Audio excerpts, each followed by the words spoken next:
திருப்பூர் அனுப்பர் பாளையத்தில் மாநகராட்சியின் 1வது மண்டல கூட்டத்தில் குப்பை அள்ளும் பிரச்சினை தொடர்பாக அதிமுக, பாஜக மற்றும் கம்யூனிஸ்ட் கவுன்சிலர்களிடையே வாக்குவாதம் ஏற்பட்டது. குப்பை அள்ளும் பணிகளில் முறைகேடு நடைபெறுவதாக குற்றம் சாட்டி அதிமுக, பாஜக கவுன்சிலர்கள் வெளிநடப்பு செய்தனர்.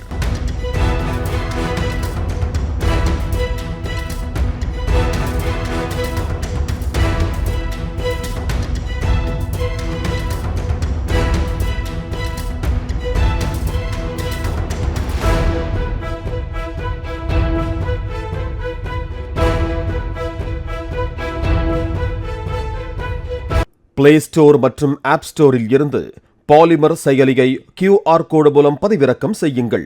செய்திகளை உடனுக்குடன் பெறுங்கள்.